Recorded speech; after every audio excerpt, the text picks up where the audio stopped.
कर्णावती।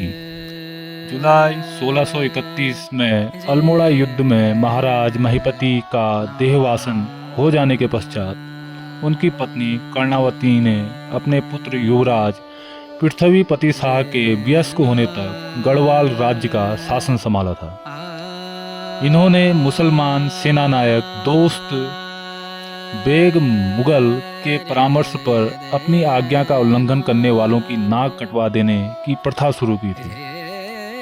आगे चलकर ये नाक काटने वाली रानी के नाम से भी विख्यात हुई थी।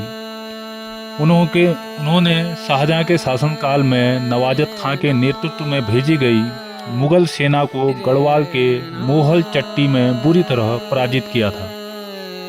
दोस्तों, रानी कर्णावती, जिन्हें गढ़वाल की वीरांगना के रूप में जाना जाता है, उन्होंने उत्तराखंड के इतिहास में साहस और स्वाभिमान की प्रतीक मानी जाती हैं।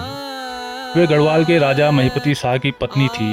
राजा की मृत्यु के बाद रानी कर्णावती ने अपने छोटे पुत्र के नाम पर राज्य की बागडोर संभाली और एक कुशल शासक के रूप में शासन किया। 17वीं शताब्दी में जब मुगल सम्राट शाहजहां का शासन था, तब गढ़वाल पर आक्रमण करने के लिए मुगल सेना भेजी गई। इस सेना का नेतृत्व नवाजत खां कर रहे थे। मुगलों का उद्देश्य गढ़वाल पर कब्जा करना था, लेकिन रानी कर्णावती ने हार मानने की बजाय बहादुरी से उनका मुकाबला करने का निर्णय लिया। रानी कर्णावती ने अपनी सेना के साथ रणनीति बनाकर मुगल सेना को पहाड़ी क्षेत्रों में घेर लिया। गढ़वाल की कठिन भौगोलिक परिस्थितियों का लाभ उठाते हुए उन्होंने दुश्मनों को परास्त कर दिया। कहा जाता है कि इस युद्ध के बाद उन्होंने मुगल सैनिकों को बंदी बनाकर उनकी नाक कटवा दी थी, जिसके कारण उन्हें नाक कटी रानी के नाम से भी जाना जाता था।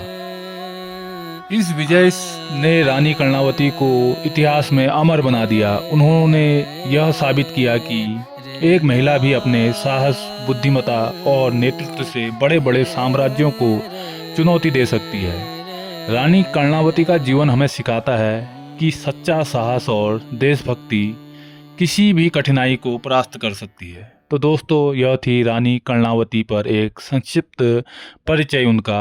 आपको जानकारी कैसी लगी कमेंट में अपनी राय जरूर दें। साथ ही साथ चैनल में नए जुड़े हैं तो चैनल को सब्सक्राइब भी कीजिए। फिर मिलता हूं किसी रोचक जानकारी के साथ। तब तक के लिए जय देवभूमि, जय उत्तराखंड।